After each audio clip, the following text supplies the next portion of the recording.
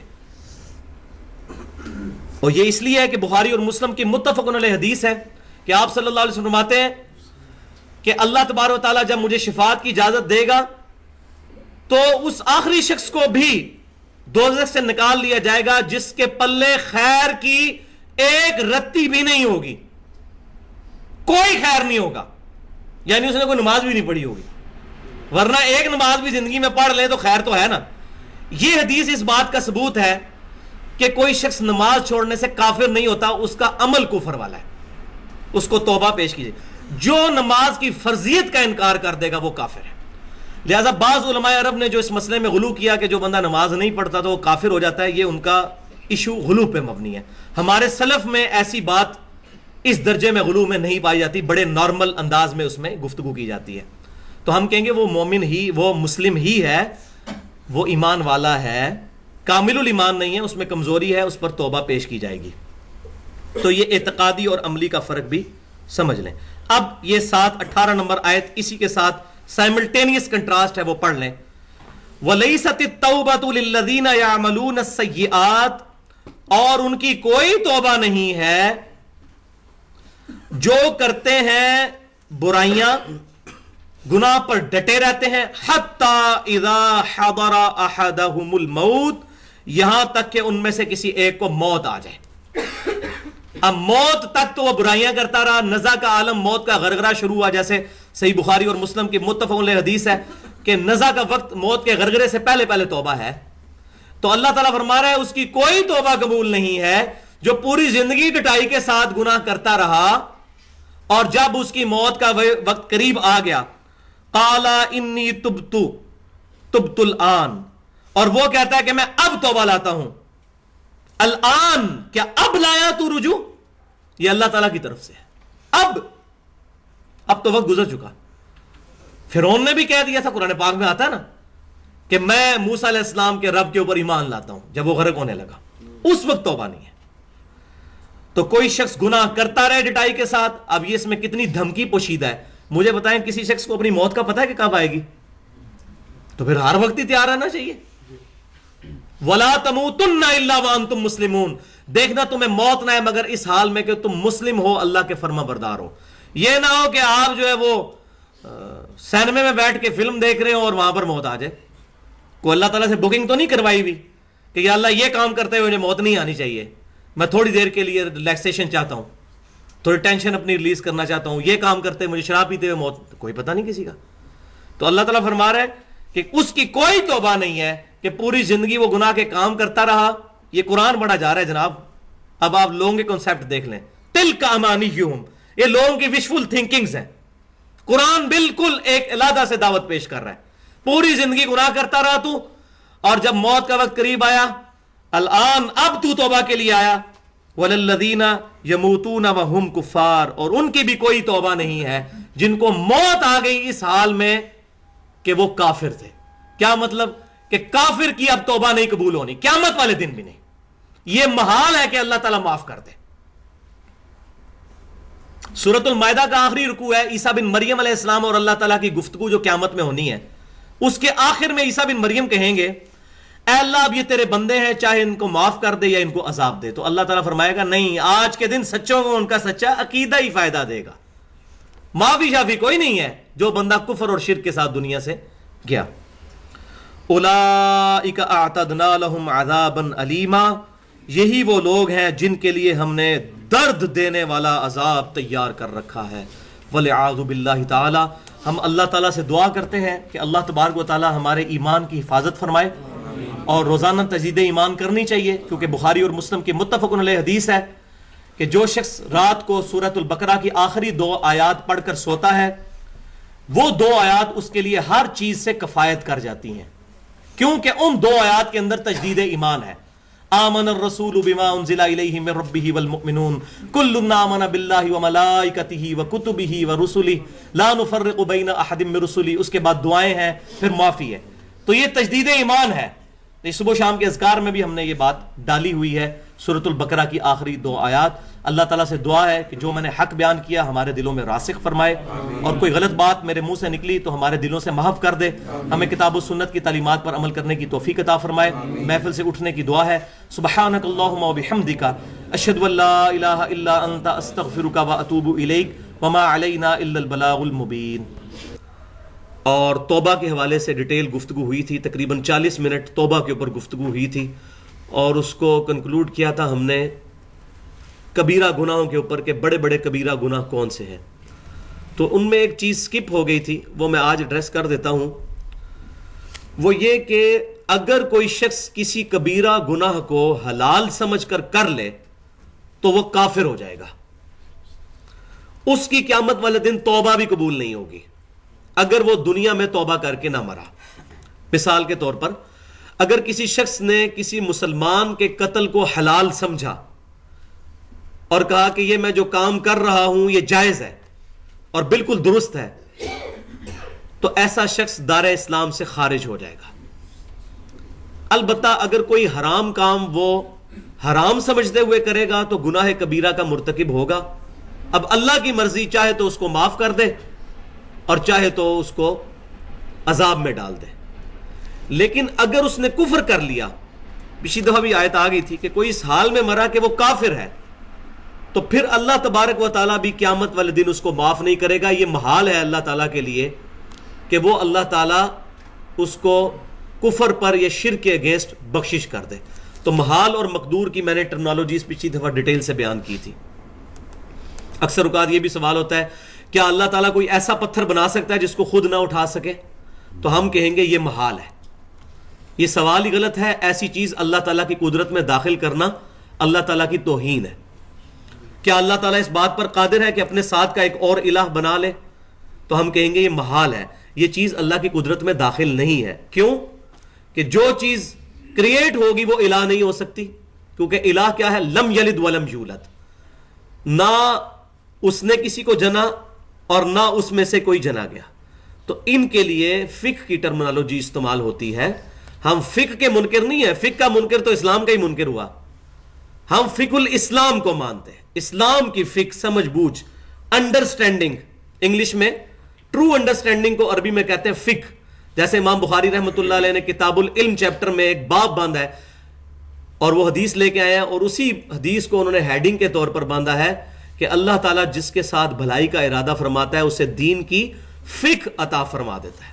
عربی میں فقہ، اردو میں سمجھ، اور انگلش میں ٹرو انڈرسٹینڈنگ.